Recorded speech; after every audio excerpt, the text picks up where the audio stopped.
So Alfred Loomis, he's a guy that I tuned into just today, or maybe yesterday. I have this giant map. I have my giant Texas map. I have another giant map that I'm working on with the Fabians and the Global Brain Project and the eugenicists and the free market character mutual fund people, and I'm putting it all together. And I sat down and I said, okay, well, I want to add Vannevar Bush, and then I want to look at the MIT Radiation Lab.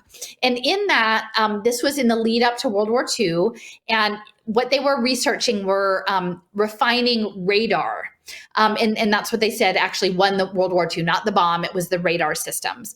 And that the gentleman that Vannevar Bush set up to do the MIT, they called it the RAD lab, the radiation lab, was this gentleman. His name was Alfred Loomis. And he had been a director of ballistic research at Aberdeen Proving Ground, which we did actually an Equinox little event outside of Aberdeen last year. And that, interestingly enough, he and his brother-in-law developed the idea of holding companies for electric utilities. And then they were really successful. And they might have been really lucky, but they converted all their money into treasury bonds right before the stock market crash and got $50 million. Imagine that, right? Like, how does it, I guess that you have some good signals intelligence maybe, right? So this is Alfred Loomis. So he sets up in Tuxedo Park, which is north of New York City, very elite area. And he decides to go into scientific research. So Loomis is part of this, the MIT Radiation Lab, and they're developing and refining microwave radar systems. And so there were 10 Nobel laureates working in this lab and 4,000 people, right? And that was the thing, like World War II, it's kind of like when the lockdowns were called, right? Like you can just open the floodgates of money, just make money and like pay thousands of people. You just pour money into the thing that you want to pour money into. And this was one of the things, was this RAD lab refining radar systems. And so let's see, I guess like Einstein with it. And, I already said that, a number of the scientists who worked said, no, it was really radar that won the war, not the bomb. And now that I think about it, thinking about MASH, right? Like Radar O'Reilly, right? That's the Korean War, but that was such a beloved character, right? Radar, like if you think about imprinting, right? He was like the cuddly, nice guy, in the MASH TV program, right? And, it never really occurred to me that Radar O'Reilly was like really about, radar, like uplifting the idea of radar. But so anyway, that's what the MIT RAD lab was working on, and backed by Loomis.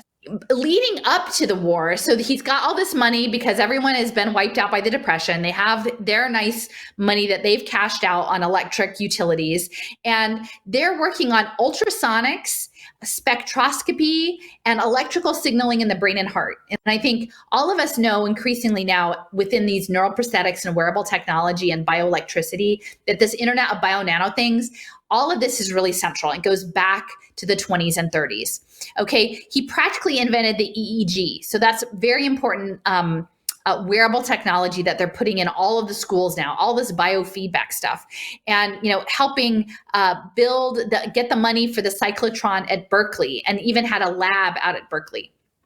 And it said he offered 29 scientific papers. And this is all before World War II. And he got some patents. So I just want to advance forward and talk about a little bit about some of and this is just from Wikipedia. I really want to spend more time on Alfred Loomis and figure out what he had going on. But to me, based on just the Wikipedia listing of his publications, it seemed very clear that he was interested in manipulating frequency systems to make changes in living material, cells, bodies, not dead, and not just in inanimate objects, but literally living objects. So some of these papers include the physical and biological effects of high frequency sound waves of great intensity.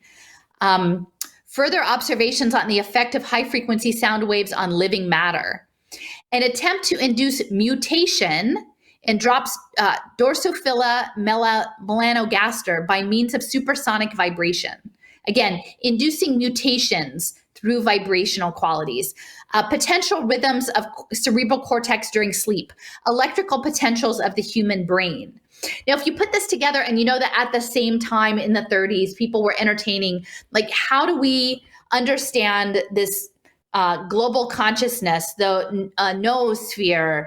How do we get in there, right? How do we access it? I think that is really central to what Loomis was investigating.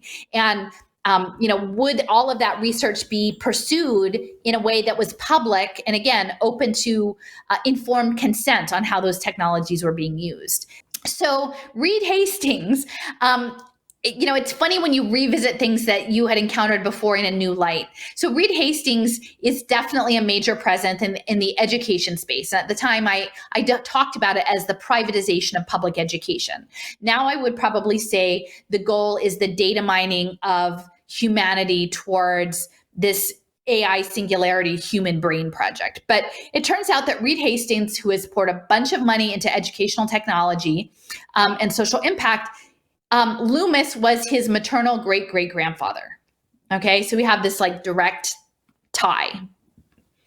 And I think actually, is it Dreambox might be Reed Hastings' educational software program that he backed. So this is just a little cis entry on it, but it talks about his $100 million education fund.